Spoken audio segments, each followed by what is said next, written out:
अस्सलाम वालेकुम and welcome to कुबरा academy. आज हम अपनी एनालिटिकल एबिलिटी की सीरीज़ को कंटिन्यू करेंगे। सबसे पहले तो मैं आपसे अपोलोजाइज़ करना चाहती हूँ कि मुझे कुछ वक्त लग गया बीच में और मैंने अपनी वीडियोस जो है एनालिटिकल एबिलिटी पर पोस्ट नहीं की ड्यू टू सम रीज़न्स, पर इंशाल्लाह आज हम इसे स्टार्ट करेंगे। और क्योंकि बीच में काफ़ी ज़्यादा गैप आ चुका है तो हम कोशिश करेंगे कि जो मैंने पहले वीडियोस बनाई हैं ऑलरेडी इन चीज़ों पर, इनके रूल्स पर और किस तरीके से आपको एनालिटिकल एबिलिटी का क्वेश्चन अटेम्प्ट करना है, तो उसको थोड़ा बहुत मैं आज रिपीट कर लूँगी ताकि आपके भी दिमाग में बातें फ़्रेश हो जाएं और हम फिर इस क्वेश्चन को अटेम्प्ट करने में हमें भी आसानी हो। अच्छा जी, तो रूल्स क्या है? रूल्स बहुत सिंपल हैं। सबसे पहले तो मैं आपको ये सजेस्ट करूँगी कि अगर आप इस वीडियो पर न्यू हैं तो आप मेरी फर्स्ट दो जो वीडियोस एनालिटिकल एबिलिटी पर हैं वो जाके आप वॉच करें। मैं यहाँ ऊपर आई बटन पे भी लगा दूँगी, लेकिन फिर भी हम रूल्स को थोड़ा सा गो थ्रू करते हैं। तो रूल्स हमारे पास ये हैं।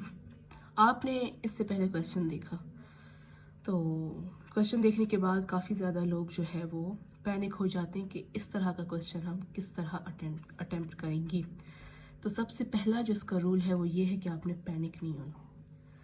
पैनिक नहीं होना क्योंकि अगर आप पैनिक होंगे तो आप उसके 100% चांसेस हैं कि आप इसके अंदर छोटी डिटेल्स होती हैं, छोटी छोटी सी, बहुत ही माइन्यूट सी डिटेल्स, वो आप मिस करेंगे।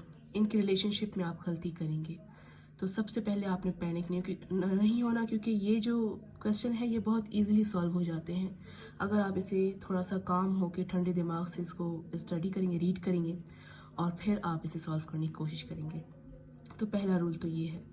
दूसरा रूल आपका ये है कि आपने ये जो पैराग्राफ अभी लिखा हुआ था इसको आपने 3 टाइम्स केयरफुली रीड करना है, क्योंकि जो चीज़ें पहली दफ़ा में समझ नहीं आती वो दूसरी दफ़ा में समझ आ जाती हैं, जो दूसरी दफ़ा में समझ नहीं आती वो तीसरी दफ़ा में लाजमी समझ आ जाती हैं। और आप काफ़ी डिटेल्स ऐसी होती हैं जो फर्स्ट सेकंड टाइम मिस कर रहे होते हो, तो मल्टीपल रीड्स पे आपको वो जो डिटेल्स हैं वो समझ आना शुरू हो जाती हैं। फिर आप क्या करेंगे कि आप जो है फैक्टर्स को आइडेंटिफाई करेंगे। अब फैक्टर्स से मुराद क्या है वो मैं आपको अभी दिखाऊंगी, बताऊंगी पीछे क्वेश्चंस को पढ़कर, तो वो आप समझ जाएंगे। और फैक्टर्स को आइडेंटिफाई करने के बाद आपने फैक्टर्स के बीच के रिलेशनशिप को फाइंड आउट करना है कि वो जो चीज़ें उन्होंने बताई हैं उनके बीच का रिलेशनशिप आखिर में है क्या। फिर आपने फोकस करना है वर्डिंग्स पर।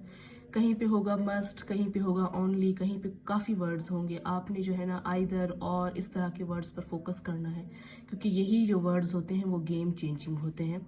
हम आगे जितनी वीडियोस करेंगे उससे पहले मैंने जितनी वीडियोस की हैं आपको उसमें ये वर्ड्स की जो गेम है ना वो समझ में ज़रूर आएगी। और दूसरा, हमने इस इंफॉर्मेशन को ऑर्गेनाइज करना है। सिंबल्स में कर लें, आपकी मर्ज़ी, आप टेबल के थ्रू कर लें, आप चार्ट के थ्रू कर लें, क्योंकि जिस तरह से आप अपनी इंफॉर्मेशन को ऑर्गेनाइज करेंगे आपको बार बार ये क्वेश्चन पढ़ने की ज़रूरत नहीं पड़ेगी। आप ऑर्गेनाइज्ड डेटा से, जो कि आपने बिल्कुल इस क्वेश्चन से लिया हुआ है, उसको देखकर आपको समझ में आ जाएगा कि हमने अब आगे क्वेश्चन को किस तरीके से सॉल्व करना है। रूल्स को देखने के बाद हम रूल्स को फॉलो करेंगे। मैं ये क्वेश्चन एक दफ़ा पढ़ूंगी, लेकिन आपने इस क्वेश्चन को एटलीस्ट 3 टाइम्स रीड देना है। तो बहरहाल अब हम क्वेश्चन को पढ़ते हैं। There are 5 people. मैंने आपसे कहा कि आपने फैक्टर्स को आइडेंटिफाई करना है। सबसे पहले तो हमें ये पता चलता है कि यहाँ पे 5 लोग हैं। कौन? बाबर, नईम, दानिश, चौधरी एंड गौहर। 5 लोग हैं। लोग तो हैं, अब क्या करें अगर लोग हैं? अब हमने इनके बीच का रिलेशनशिप आइडेंटिफाई करना है कि उन्होंने हमें ये तो बता दिया कि 5 लोग हैं, लेकिन अब आगे क्या? तो आगे ये है कि in a school line up standing in spaces. तो स्पेसेस में ये लोग खड़े हुए हैं, ये 5 लोग स्पेसेस में खड़े हुए हैं। Numbered 1 through 6 from left to right. अब हमें रिलेशनशिप भी पता चल गया कि 5 लोग हैं, एक स्कूल में स्पेसेस में खड़े हुए हैं। स्पेसेस हैं 1 से 6 तक, मैं आपको अब डायग्राम के थ्रू वो समझाऊंगी। From left to right. तो यहाँ तक हमारा डेटा था जो इम्पोर्टेंट था, जो हमें फैक्टर्स और उसका रिलेशनशिप बता रहा था, जो मैंने आपको रूल्स में बताया था। अब आगे वो क्या कहता है? The following conditions apply. अब यहाँ पे कुछ कंडीशंस भी अप्लाई करती हैं। ऐसे तो नहीं वो हमें हलवा देंगे, नहीं। अब हमें उनकी वर्डिंग्स को चेक करना है जो कि हमने रूल्स में डिस्कस किया था। There is always one empty space. हमेशा एक स्पेस एम्प्टी रहेगा और वो हमेशा ही रहेगा। किसी भी कंडीशन में ये जो फर्स्ट उन्होंने बात कर ली वो चेंज नहीं होगी। There is always. अब यहाँ पे वर्डिंग इंपॉर्टेंट कौन सी है? ऑलवेज।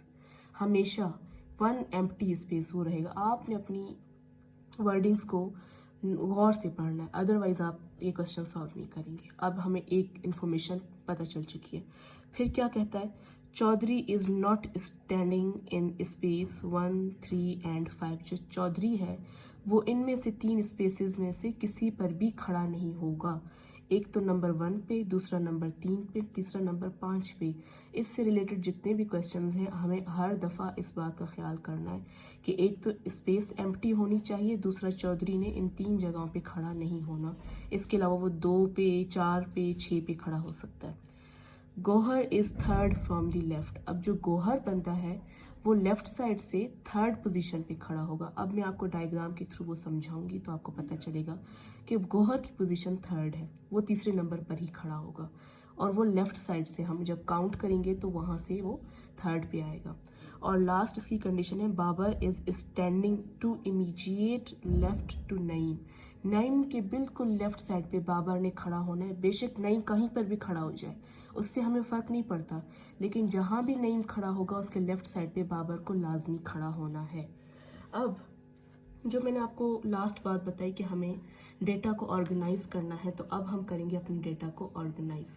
सबसे पहले तो हमने फैक्टर्स को आइडेंटिफाई किया और डेटा को ऑर्गेनाइज करके हमने लिखना है सिंबल्स में, क्योंकि मैं बार बार तो क्वेश्चन नहीं पढ़ूंगी और ना ही आप पढ़ेंगे, तो आपने इस तरीके से इंफॉर्मेशन को लिखना है कि आपको वहाँ से समझ आए। तो मैंने बाबर, नईम, दानिश चौधरी के इनिशियल्स लिख लिए, फैक्टर्स आइडेंटिफाई किया। तो BNDCG ये 5 लोग हैं, मैंने इनके फैक्टर्स को आइडेंटिफाई किया। फिर मैंने रिलेशनशिप आइडेंटिफाई किया और रिलेशनशिप हमारा क्या है कि ये स्टैंड करते हैं स्पेसेस में फ्रॉम 1 to 6। अब किस तरह से वो स्पेसेस बनेंगे, वो स्पेसेस इस तरह से बनेंगे। यहाँ से हमारा लेफ्ट, मेरा लेफ्ट यहाँ से शुरू हो रहा है जहाँ से मैं बैठी हुई हूँ। तो जहाँ से आप देखेंगे तो जब आप अप्लाई करेंगे तो आपने अपना लेफ्ट कंसिडर करना है। तो यहाँ से लेफ्ट स्टार्ट होगा और स्पेसेस कितने हैं, 6। 1 2 3 4 5 6, ये 6 स्पेसेस में खड़े होंगे। रिलेशनशिप आइडेंटिफाई कर दिया। अब हमने कंडीशंस को आइडेंटिफाई करना है और आप वो देखेंगे अब कि एक तो एम्प्टी स्पेस रहेगी ही रहेगी जो उन्होंने फर्स्ट कंडीशन में कहा है। दूसरी कंडीशन में उन्होंने कहा है कि चौधरी ने नहीं खड़ा होना इन 3 जगहों पर। तो मैं यहाँ पे ऐसे कर देती हूँ कि इन 3 जगहों पे चौधरी खड़ा नहीं होगा। इसके बाद गोहर ने तीसरे नंबर पर फ्रॉम द लेफ्ट खड़ा होना है। तो लेफ्ट तो ये है, तो लेफ्ट से तीसरा नंबर कौन सा है, 1 2 3, ये तीसरा नंबर लेफ्ट पे होगा। और लास्ट इसकी जो सिचुएशन थी वो ये है कि नईम जहाँ पे भी खड़ा होगा उसके लेफ्ट पर बाबर ने होना ही होना है। अब ये 4 इंपॉर्टेंट कंडीशंस थी। अब हमने इसके अकॉर्डिंग अपना सारा क्वेश्चन सॉल्व करना है। जो यहाँ क्वेश्चन में लिखा हुआ था वो हमने यहाँ पे ऑर्गेनाइज कर दिया सिंबॉलिक फॉर्म में, ताकि मुझे आगे क्वेश्चन में आसानी हो।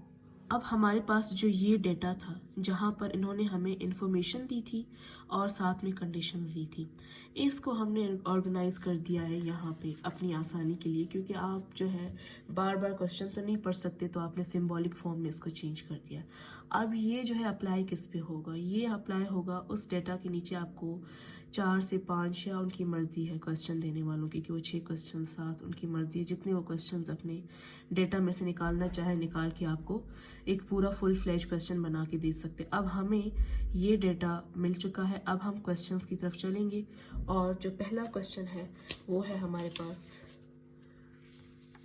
इस तरह, ठीक है। इस तरह से डेटा के बाद वो हमें इस तरह के क्वेश्चन देंगे जो कि MCQs टाइप के होंगे।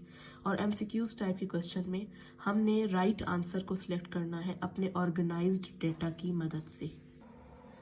अब पहला सवाल हमारे पास है कि Naeem can not stand in which of the following spaces. Naeem कौन सी स्पेस पे नहीं खड़ा हो सकता।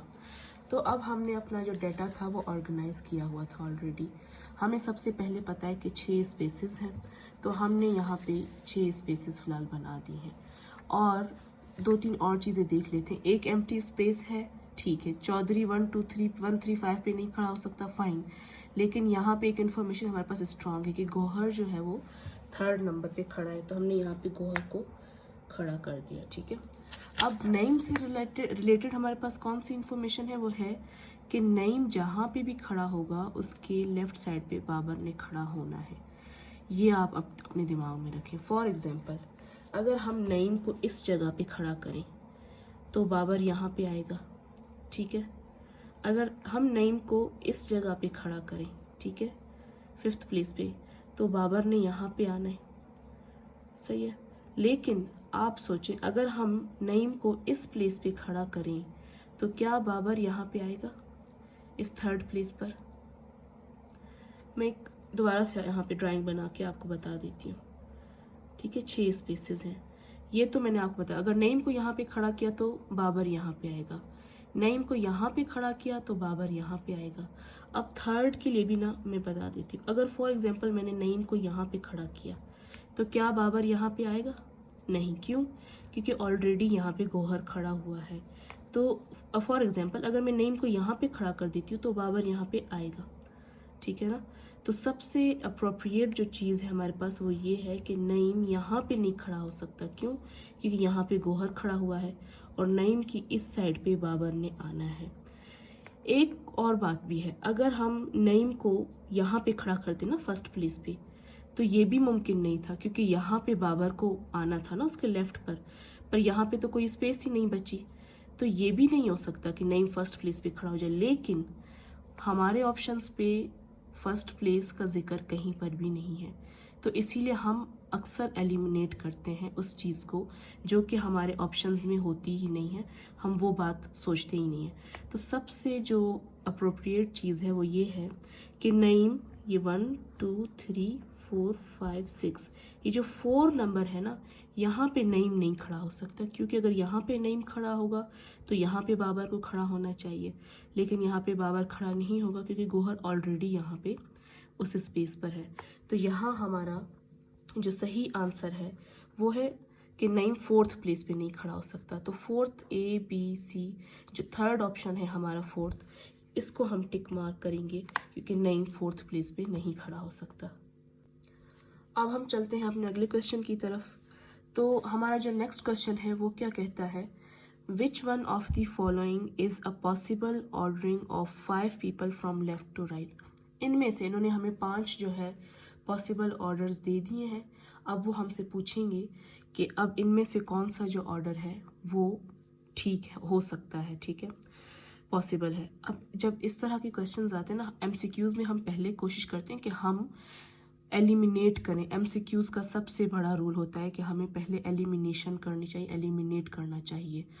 तो ऊपर देखें, हमने ऊपर पहले अंदाज़ा लगा लिया था, वहाँ पे एलिमिनेट हमने किया एक पॉइंट को, फिर उसके बाद हमें अपना सेकंड आंसर खुद ही पता चल गया।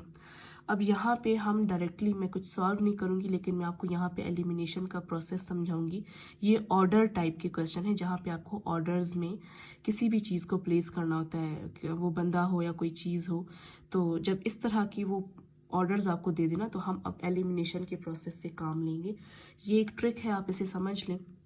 अब देखिए कंडीशंस हमारे पास हैं ना, कंडीशंस मेरे पास हैं, तो इस कंडीशन को मद्देनज़र देखते हुए हम पहला देखेंगे। पहला क्या है, चौधरी खड़ा है, फिर एम्प्टी स्पेस, दानिश, गौहर, ये सब खड़े हुए। अब जो पहला ऑर्डर है अगर हम देखें तो चौधरी 1st पे खड़ा हुआ है और हमें पता चलता है कि चौधरी को तो इजाज़त ही नहीं है 1st नंबर पे आने की। तो ये जो हमारा ऑप्शन है ये तो हो ही नहीं सकता, इसको हमने एलिमिनेट कर दिया। दूसरा क्या है, दूसरा है बाबर, फिर आता है चौधरी, फिर आता है नईम। अब जब मैं ये पढ़ रही हूँ ना तो मुझे एक चीज़ जो है वो बुरी लग रही है, खटक रही है, क्योंकि मैंने क्वेश्चन को मल्टीपल टाइम्स रीड किया है। तो ये तो मुझे पता है कि जहाँ पे नईम खड़ा होगा उसके लेफ्ट साइड पे बाबर खड़ा होगा। तो आप देखो बाबर है, यहाँ पे चौधरी, यानी चौधरी के लेफ्ट साइड पे बाबर है। हालांकि ऐसा नहीं होना चाहिए, नईम के इमीडिएटली लेफ्ट साइड पे बाबर को होना चाहिए। तो ये ऑप्शन भी हमारा एलिमिनेट हो गया। ये इतना इजी है, आपको ऐसा ना हो कि आप बैठ जाएं उसको बनाने में कि मैं जो ऑर्डर बना रहा हूँ हो सकता है वही हो, ठीक है। पहले आपने एलिमिनेट करना है इस तरह के ऑर्डर्स में, ज़रूरत पड़ जाती है तब हम ऑर्डर्स बनाएंगे। इसी क्वेश्चन में हम ये चीज़ बाद में भी देखेंगे। फिर हमारे पास आता है दानिश, बाबर, गौहर। अब देखो ऊपर मैंने एक चीज़ एलिमिनेट की ना कि नईम के इमीडिएटली लेफ्ट बाबर को होना चाहिए, वो नहीं था तो मैंने वो ऑप्शन हटा दिया। अब यहाँ पे भी वही गलती है कि यहाँ पे बाबर है तो उसके यहाँ पे नईम को होना चाहिए ना, नईम के इमीडिएटली लेफ्ट पे बाबर हो, तो ये भी ऑप्शन, पहले यहाँ पे अगर नईम है तो यहाँ पे बाबर होगा, तो ये भी ऑप्शन हमारा एलिमिनेट हो चुका है। अब चलते हैं अगले अपने पॉइंट की तरफ। फिर आता है दानिश, चौधरी, गोहर, एम्प्टी, नईम, बाबर। अब आप देखो यहाँ पे ये थोड़ा बहुत सही लग रहा है, लेकिन यहाँ पे एक गलती है, क्योंकि अब देखो एम्प्टी स्पेस भी इन्होंने दे दी, पहली condition satisfy. Chaudhary second number पे खड़ा है, चौधरी को 1, 3, 5 पे नहीं होना चाहिए था, वो वहाँ पे नहीं है। थर्ड प्लेस पे गोहर को होना चाहिए, थर्ड प्लेस पर गोहर है, लेकिन क्या है, पहले बाबर फिर नईम, क्योंकि नईम के लेफ्ट पे बाबर को होना चाहिए। यहाँ पे क्या है, बाबर के लेफ्ट पर नईम है, तो ये जो कंडीशन है ये ऑपोजिट हो गई, इसीलिए हम इसको भी एलिमिनेट करेंगे। लास्ट, अब आप अगर एंट्री देखें और इसको अपने जहन में भी आपने रखना है, हो सकता है आपसे आगे ये सवाल पूछ लिया जाए कि ऑर्डर क्या होना चाहिए, तो पहले है बाबर फिर नईम, ये कंडीशन हमारी सेटिस्फाई हो गई, पहले बाबर फिर नईम, नईम के लेफ्ट पे बाबर हो तो ये आ गया। गोहर थर्ड नंबर पे है। चौधरी को 1, 3, 5 कहीं पे होना चाहिए, लेकिन वो नहीं होना चाहिए, लेकिन वो फोर्थ नंबर पे है, तो ये भी इट्स फाइन। फिर है हमारे पास दानिश से रिलेटेड हमारे पास कोई भी कंडीशन नहीं है, और आखिर में इन्होंने एम्प्टी, तो जो हमारा सही आंसर है वो ये है। तो हमने इस एमसीक्यूज को कौन से प्रोसेस से सॉल्व किया, एलिमिनेशन के प्रोसेस से, बजाय इसके कि आप खुद बनाते आपका ज़्यादा टाइम लगता, तो हमने पहले एलिमिनेट करना बेहतर समझा ताकि हमें हमारा राइट ऑप्शन मिल जाए। अब हम चलते हैं अपने थर्ड क्वेश्चन की तरफ, और वो कहता है which one of the following spaces can not be empty. अब यहाँ पे एक पॉइंट है, मैं आपको समझाना चाहती हूँ, उसकी ज़रूरत ना पड़ती अगर ये सवाल ना आता। एम्प्टी स्पेस का जिक्र हो रहा है, अगर ये एम्प्टी स्पेस के हवाले से क्वेश्चन ना करती तो मैं इस पर आपको ज़्यादा कंफ्यूज ना करती। अब यहाँ पे एक बात मेरी समझने की कोशिश करें। एक पॉइंट है जिसमें हमें प्रॉब्लम हो सकती है, Gohar is third from left. ये कह रहा है कि गोहर तीसरी जगह पे है लेफ्ट साइड से, यानी 2 बंदे होंगे फिर तीसरा गोहर होगा। इसका मतलब ये नहीं कह रहा कि Gohar must be on third space, ये उसने नहीं कहा, उसने कहा गोहर तीसरे नंबर पे होगा लेफ्ट से। ठीक है, अब मेरी बात यहाँ पे थोड़ी सी आप अंडरस्टैंड करने की कोशिश करेंगे। ये जो मैंने गोहर को थर्ड नंबर पे लिखा है, अगर ये पॉइंट ना आता तो हम इसको ही लेके चलते, एम्प्टी स्पेस का पॉइंट ना आता। पर अब अगर आप मेरी बात यहाँ पे थोड़ा सा गौर से सुने, यहाँ पे स्पेसेस हैं 1, 2, 3, 4, 5, 6। ठीक है, ये 1, 2, 3, 4, 5, 6 मैंने जो आपको समझाया उस ऑब्जर्वेशन के हिसाब से गोहर को होना चाहिए थर्ड प्लेस पे, क्योंकि यहाँ पे भी कोई बंदा है, यहाँ पे भी कोई बंदा है, तो ऑब्वियसली गोहर थर्ड प्लेस पे होगा। लेकिन अगर इन 2 जगहों में से किसी एक जगह पर एम्प्टी स्पेस आ जाए, ठीक है, और यहाँ पे एक बंदा आ जाए, तो ये बंदा पहला बंदा होगा, तो यहाँ पे दूसरा बंदा होगा और तीसरा बनेगा फिर गोहर। अगर इस साइड पर एम्प्टी स्पेस आ गई तो गोहर ने तीसरा बंदा फोर्थ पोजीशन पे आ जाना है। क्यों? क्योंकि एक स्पेस एम्प्टी है और गोहर हमेशा थर्ड रहेगा, तो ये तो एम्प्टी है, तो यहाँ से अगर मैं गोहर को यहाँ बिठाऊँ तो गोहर इसके बाद तो सेकंड बंदा बना ना, तो क्या होगा कि मैं इसके बाद एक और बंदा बिठाऊंगी फिर गोहर को बिठाऊंगी, क्योंकि गोहर को मुझे थर्ड बनाना है। अब ऐसा भी हो सकता है कि एम्प्टी स्पेस यहाँ पे भी आ सकता है, तो यहाँ पे पहला बंदा, यहाँ पे एम्प्टी स्पेस, यहाँ पे दूसरा बंदा, गोहर क्योंकि थर्ड है तो मुझे गोहर को यहाँ बिठाना पड़ेगा। ये कंडीशन इसके राइट पे अप्लाई नहीं होती, यहाँ पर हम लेफ़्ट की बात कर रहे हैं, क्योंकि लेफ़्ट से गोहर थर्ड पर है, राइट का कोई भी काम नहीं है, तो हम राइट का काम इधर नहीं लेंगे। तो इस हिसाब से हमारा जो गोहर है वो 1, 2, 3, 4, 5, 6, अगर एम्प्टी स्पेस यहाँ पे आया तो गोहर यहाँ पे जाएगा फोर्थ प्लेस पे, यानी गोहर यहाँ पे भी जा सकता है। अगर एम्प्टी स्पेस इस साइड पर नहीं है तो 2 बंदे बैठे, तीसरा Gohar.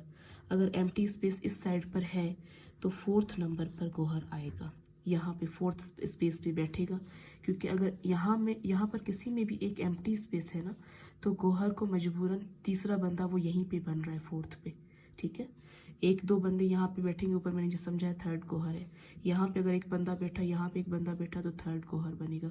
Gauhar itself third position पे है, एम्प्टी स्पेस बीच में आ गया तो गौहर ने फोर्थ स्पेस पे वो बेशक जाएगा, लेकिन उसकी जो पोजीशन है वो थर्ड पर ही रहेगी।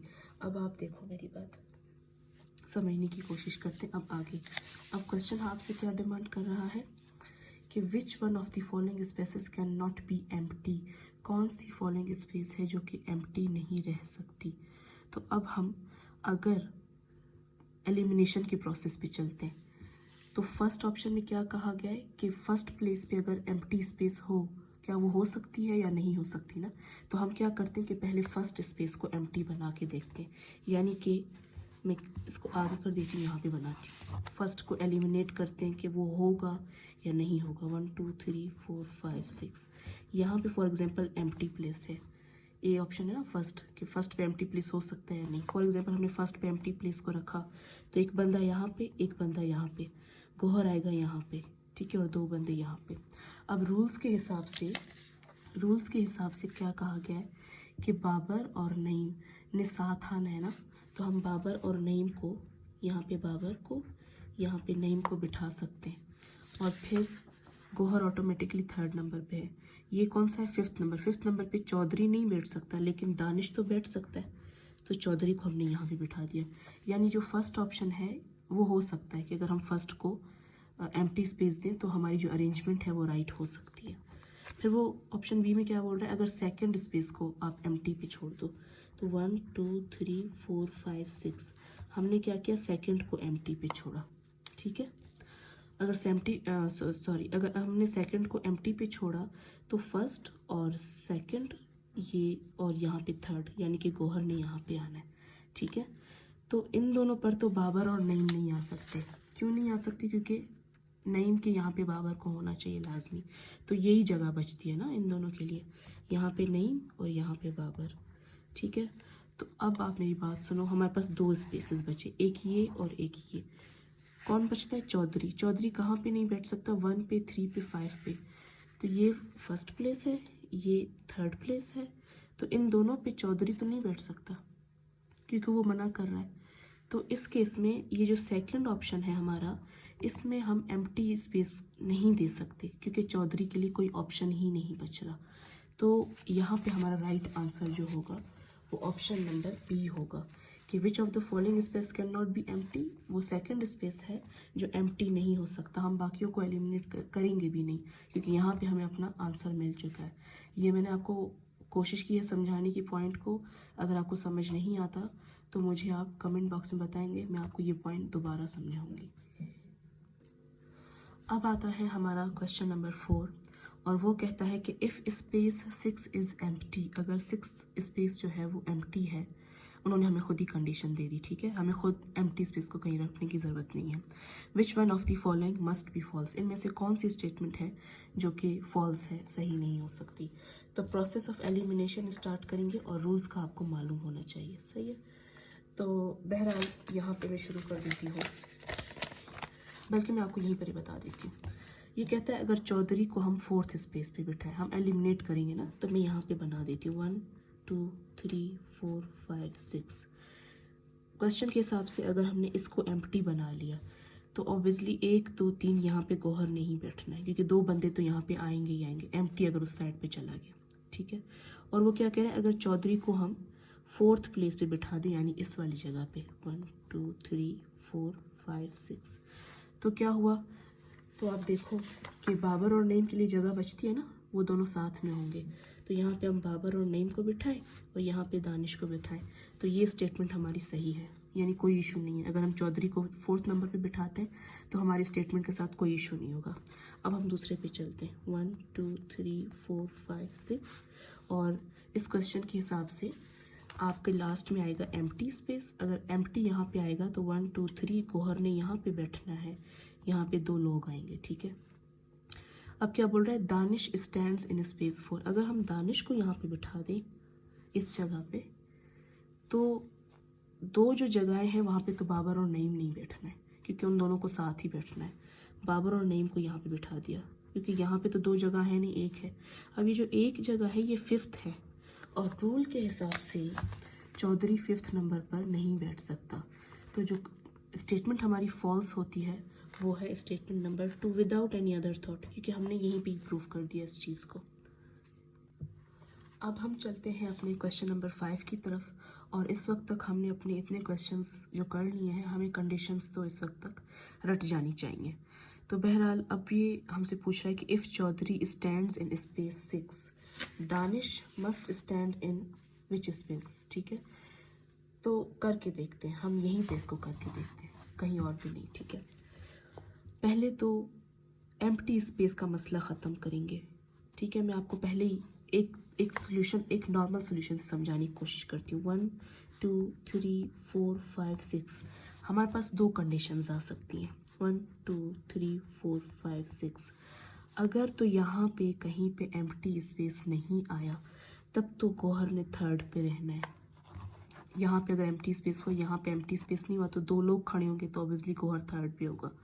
अगर यहाँ पे कहीं पे एम्प्टी स्पेस आया तो गौहर कहाँ पे होगा, यहाँ पे।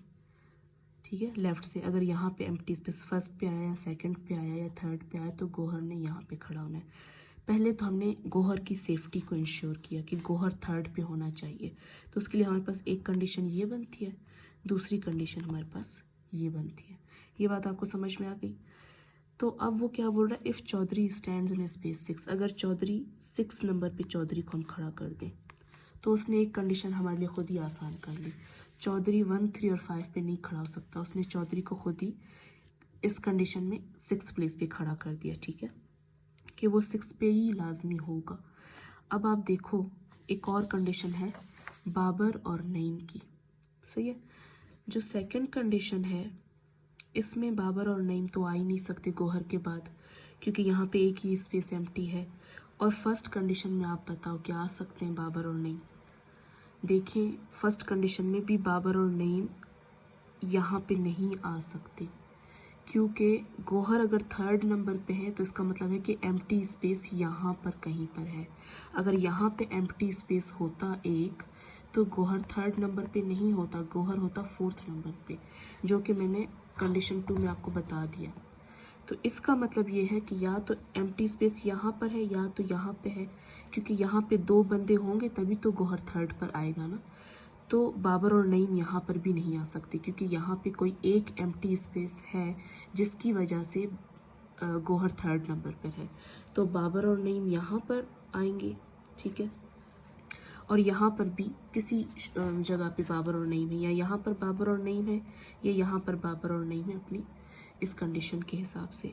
अब आप देखो कि जो दानिश है वो गौहर के इस साइड पे आ ही नहीं सकता। क्यों? क्योंकि बाबर और नईम ने इस साइड पर आना है एनी हाउ, दोनों साथ हैं, ये तो आपको पता चल गया ना।